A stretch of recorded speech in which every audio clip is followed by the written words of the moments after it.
Two birds suddenly appear every time you are near.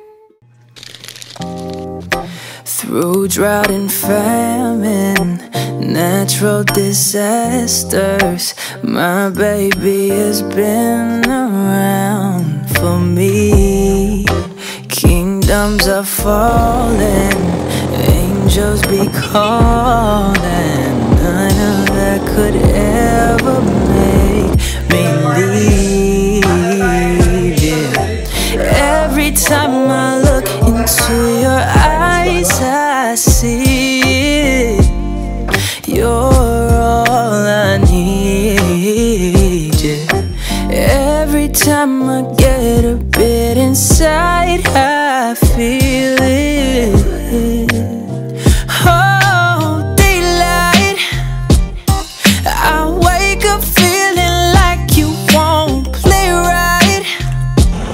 I used to know, but now that shit don't feel right.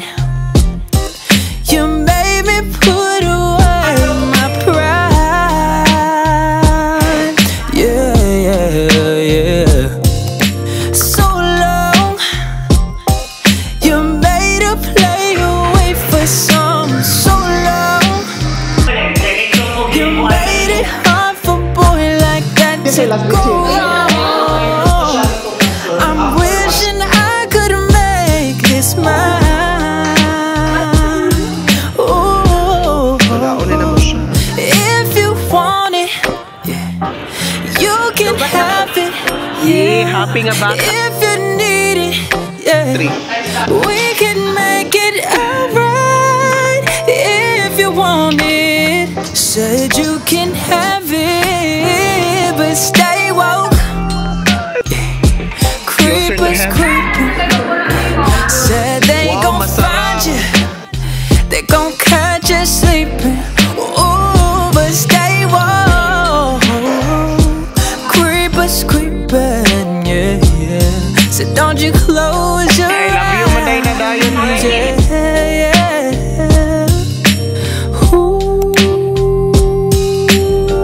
who would've thought I'd get you?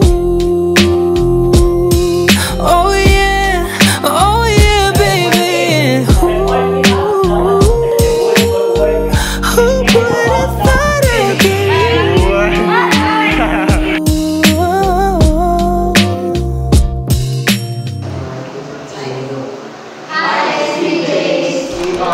Sincerely the Gems.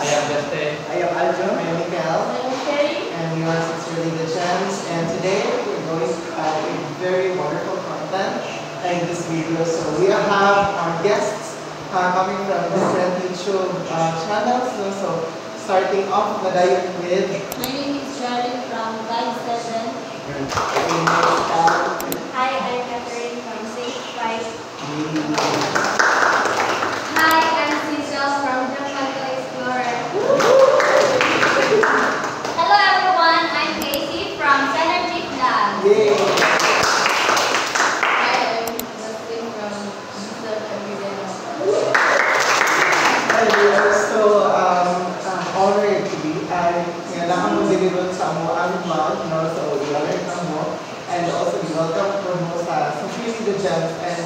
And we all know na ang kanilang section is dahil harmony. Kumbaga, kasi nabot na dyan ang mga students. So we are, usahan ka section guys, usahan ka section, and nagtapos na dyan yan for this specific content sa amo ang vlog. And di-feature na mo ang other ng mga groups, pero ilan ka groups na? 8? 8 na talaga groups na. So, mag-5 na sa ilahan ng usta. So, ako, we are hoping na feature ng mga Poland, Manila. And kaya na sila pala, so we're happy to see you back. And without further ado, so ang mga challenge for today is, so ang challenge for today is i-rate na mo ang course title or course subject na mo. So, this will not be confidential kaya ang subject na mo ang i-rate. So,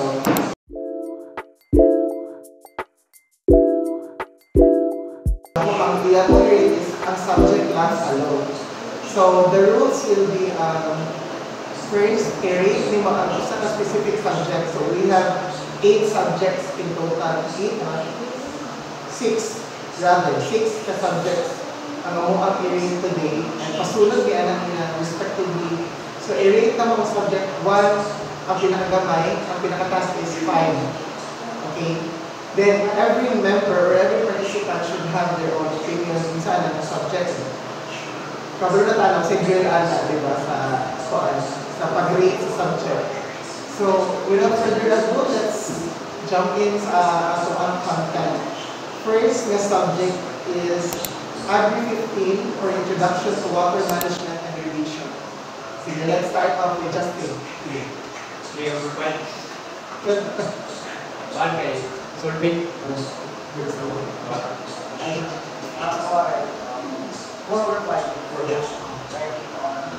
Gusto na siya pero tayo yun.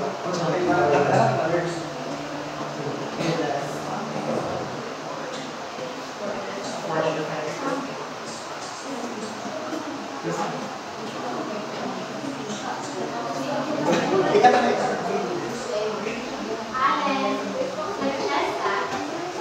So, what is which is, what we rate is, mga 3/5 kay challenging siya pero listen. So, for me naman, Agri 15 is, let's say 4.5/5. Tingnan mo, laman next sabi na, pero maumat nila makamas ma-interactive ang klase nito kay talang mas learning ma-100 dito ako sa kaya sa amin. Di ko sa rin nila pagbukat dito, so kaya ma-eager dito na ma-learn ka na sa videos ka. Napulos na lang siya solving ka na kasi ito post ko na words. And by the way, hindi na siya ang subject ng Agri 15.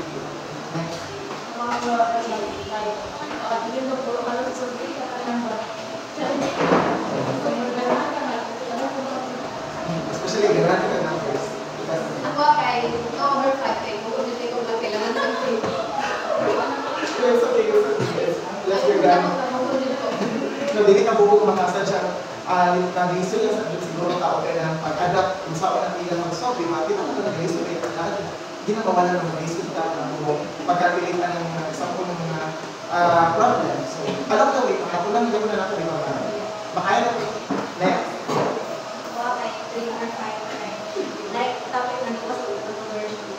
Okay, kung ako conversion sa insig, parang din. Ako is kay favorite siya. Kay gusto din siya parang ako. So, moving on to the next subject, which is number 2. AB 14A, or Introduction to Personnel Management. Sir Sam, hi. So, ikaw naman. For me is 5/5. Dagan sila kapanan sa okay notes. Ako kay sige 5/5 lang po. Diba? Kaya pala na masabta naman sila yan tapos words and letters and the way. So ako kay 4/5. Kaya talaga ako niya. Pero kasi mura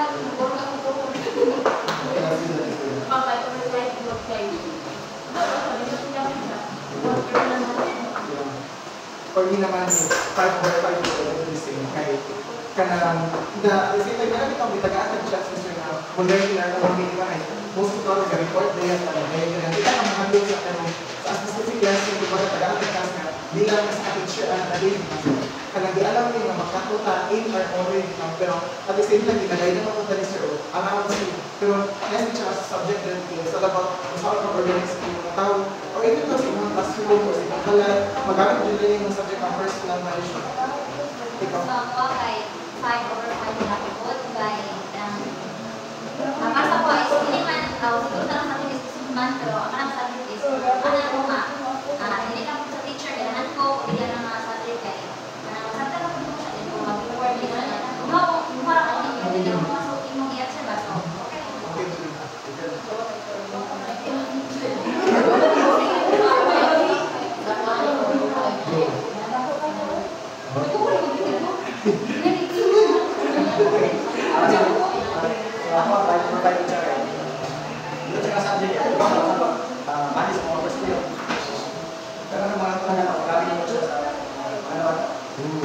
So, ako kay 5/5, pwede makalo ka sa mga concept sa arrangement niya.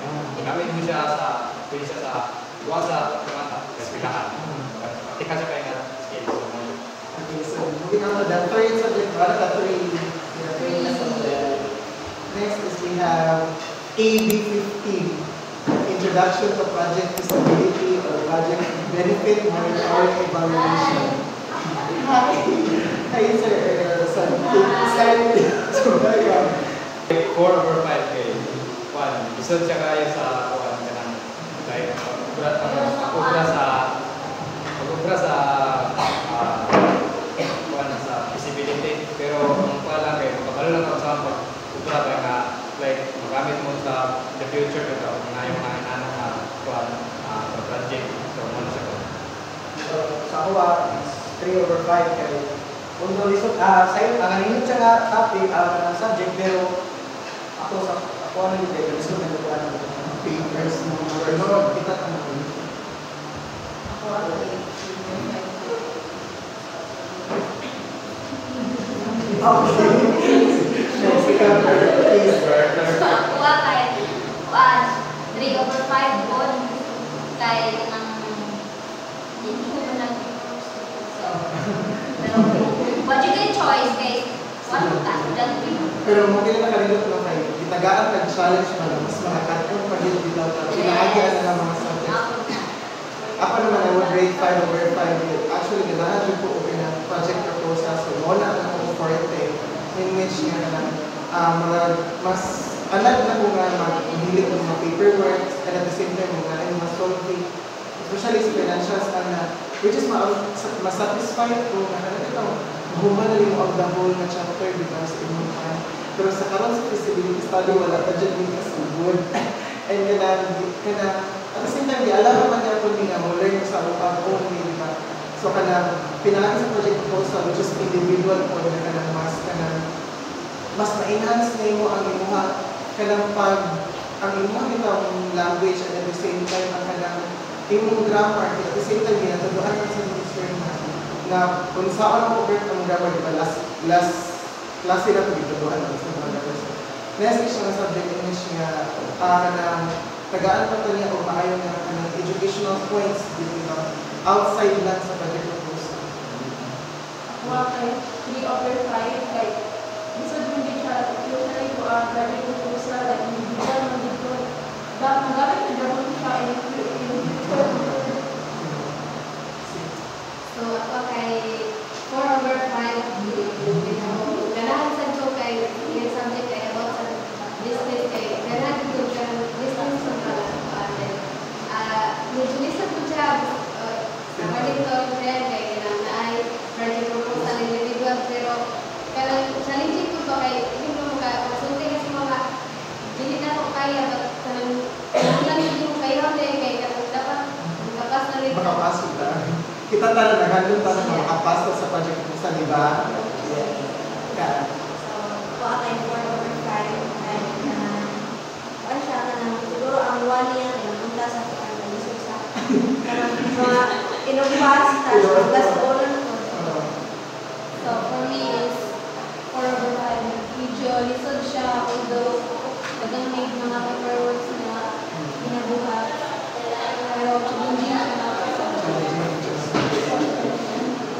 So, moving on to number 4. So, fourth subject is Business Law and Taxation AB16. Ayos yan, ayos yan. As taling strings, kasi ikaw na AB16. Just like me, they long to be close to you.